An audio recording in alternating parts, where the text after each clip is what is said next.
Hi everyone, my name is Victor slash Manny Gutierrez slash because Manny is a nickname I was given from back in the day. I can't even really think about when.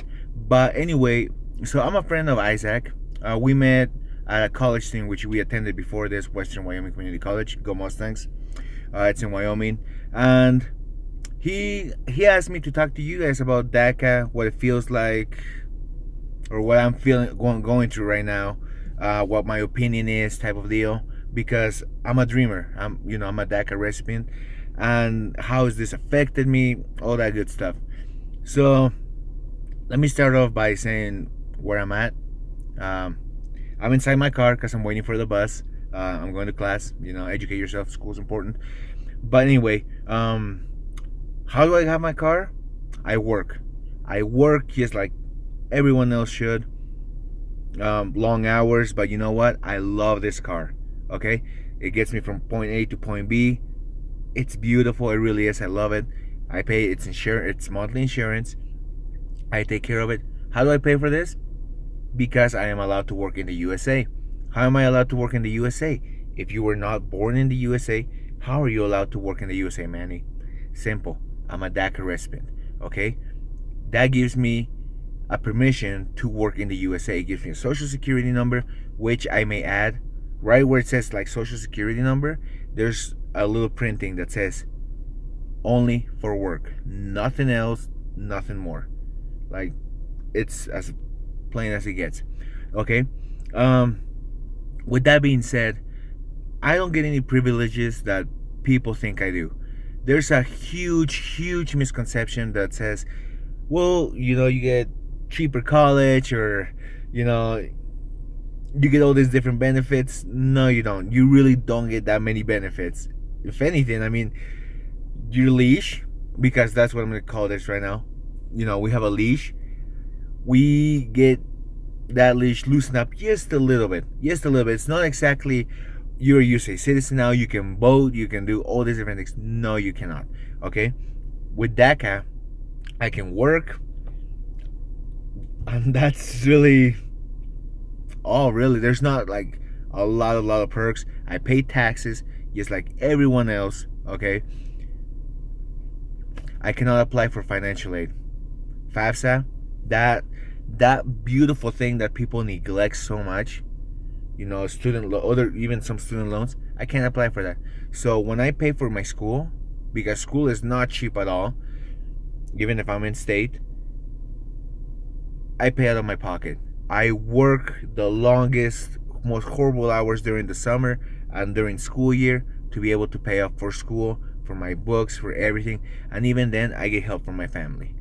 Now, I'm the only one in my family that has DACA. Everyone else gets paid under the table, and everybody knows that when you get paid under the table, your boss will generally not pay you near as good as you should.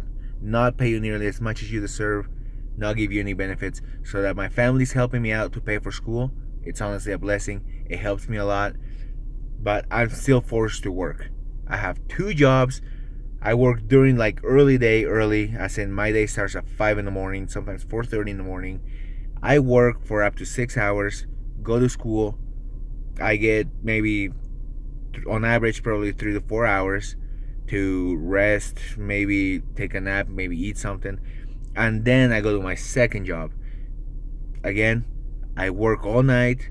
I get out 2 sometimes, and then back to it again. That's the average week for me. Okay, constantly working, but it's worth it. At least that's what I thought. I thought it was worth it. I mean, honestly, being able to renew your DACA every 2 years for about, not exactly, but a close sum of $500, you know what? It's worth it. I got to live the American dream. I get to work on my future. It's amazing. But when it was announced that it got taken away, my heart shattered. It really did. To this day, I still can't believe it. I really can't. Because by DACA being shut down, a lot of things happen. Number one, the government loses about $500 every 2 years, because of all the DACA recipients. There's that. taxpayers. You're gonna lose the taxpayers because, like I said before, DACA people pay taxes, so you're gonna lose that. But more importantly, more than losing all those people, more than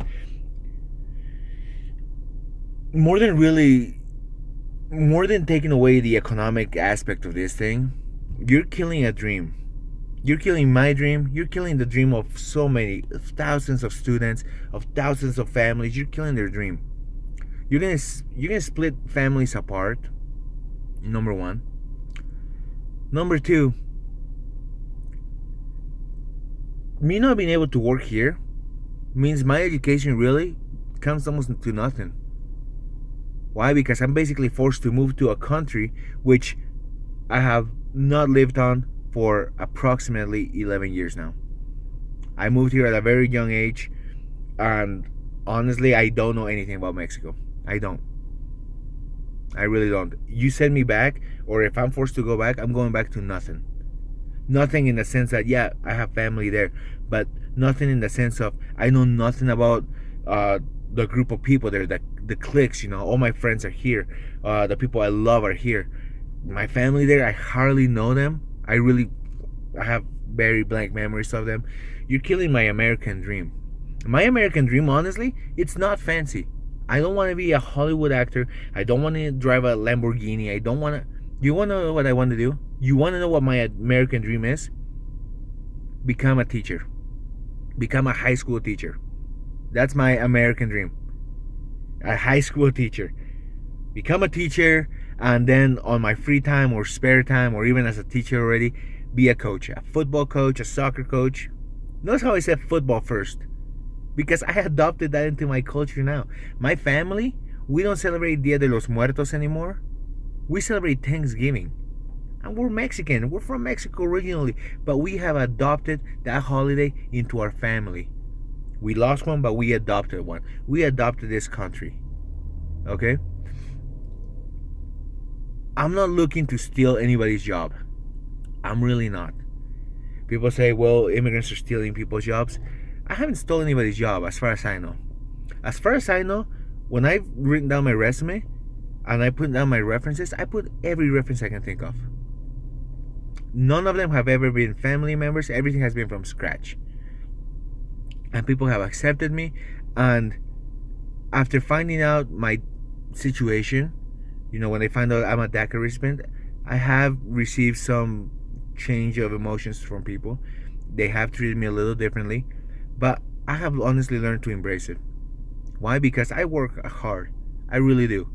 There's times where I go to class and I'm lacking so much sleep. I want to cry sometimes because I can't stand being tired. But I just keep telling myself it's going to be okay. It's going to be okay. And the truth of the matter is this. As of right now, I don't know if it's going to be okay. I don't. I want to keep living in this country, which I call my own, because I feel like I deserve to call this my own, because I know probably more history about this country than others who were born and raised in this country do. I really, if I go back, I really don't know what I'm going to do. I really don't. So basically, my question for anybody out there, because I'm not asking for forgiveness. I'm really not. I didn't choose to be in this country. I didn't make any of those decisions. I didn't. So I'm not going to ask for forgiveness. I'm in this country. I strongly believe this country belongs to me and I belong to it. Okay? I strongly do. So I'm not asking for forgiveness. I'm really not. If you voted for whoever you voted for, I'm not asking for forgiveness. Whatever your beliefs are, I'm not asking for forgiveness. What I am asking you is to understand this. With DACA being taken away, families are going to get split apart. That's a given. Families are already being split apart, and now this is just going to create a bigger split of families. And the other thing I need you to understand is who is allowed to have the American dream? Am I not allowed to have the American dream? Who? That's my question for you guys. Thanks, Isaac, for asking me to, help you with this. I hope this covers it. Really, guys, just Ask yourself that. Who is worthy of the American dream? Because as far as I know right now, unless you have a certain piece of paper that is approved by not even the president, just some other person that has, you know, that power, and not even the president, but that person in particular can say yes or no to you staying in this country. Not even the, like I said, not even the president.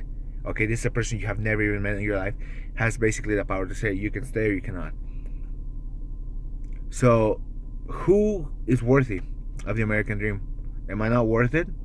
What do I have to do to be able to have the American dream?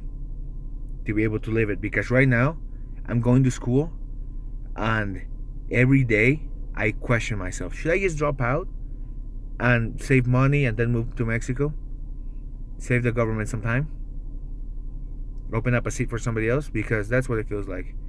Every day I go to class, every day I wake up, I question myself. I question, is this even worth it? Am I not allowed to be in the country that I adopted as my own?